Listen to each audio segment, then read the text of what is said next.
So, Emily dies in 1886.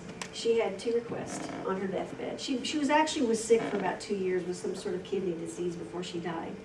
Her first request was that 6 of the Irish farm workers were to be her pallbearers. And the second request was to her sister to burn all of her papers.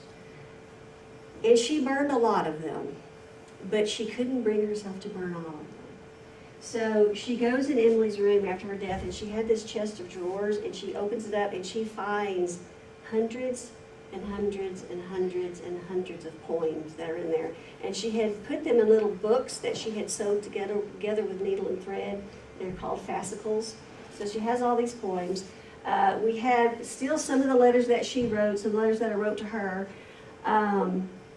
She lives 55 years, 5 months, 5 days. I have to read this one poem somebody mentioned earlier, 591. I thought I heard a fly buzz when I died. And I'm telling you, when I was in her bedroom, I was looking like crazy for a fly in that window, because boy, did I want to take a picture of it. And all I got was a bee in the front yard. She wrote, and this one is written during the Civil War. I heard a fly buzz when I died. The stillness in the room was like the stillness in the air between the heaves of storm. The eyes around had wrung them dry, and breaths were gathering firm for that last onset when the king be witnessed in the room.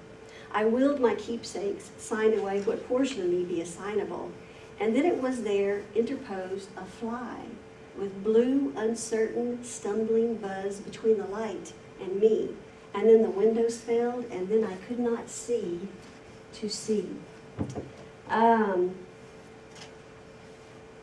Higginson kind of gets into the picture at this point, and he decides that we need to get her poems published. So Sue, the sister-in-law, has a big old pile of poems, and somehow we're not exactly sure how it happened, but somehow Mabel Loomis Todd has another big old pile of poems. And they get into a fight with each other over who's going to publish the poetry. And then they try to beat it, yes. So how many poems you have published previously? 17, she published 2 poems. 2 so poems. What was the reason? And she, Mr. Higginson, he didn't really... Mr. Higginson never published any of the poems. A lot of the poems were in letters that she wrote to him, that she sent them to him, but he never published them because she said, no, don't publish, so he never did. So why did she write him in the first place? I'm sorry, She wanted a sounding board. She wanted to know that she was really a poet, and she trusted she had read him in magazines, and she trusted him. And that's all she wanted to know. She just wanted to know that she was actually a good poet, and she wanted to just leave it at that. So they get into this big fight. Eventually, Loomis Todd is the one who gets them published.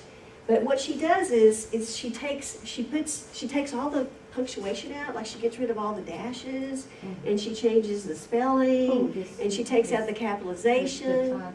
Yeah, yes, the one who's having the affair with her brother, and she gives them titles, and she does all this stuff that changed them, and so it's published. It's a very popular book. But over the course of time, people started doing it exactly like it was. Her sister gathered all of her letters. Sue gathered letters. Her sister Vinnie, Loomis Todd, and her sister-in-law all had letters that they kept.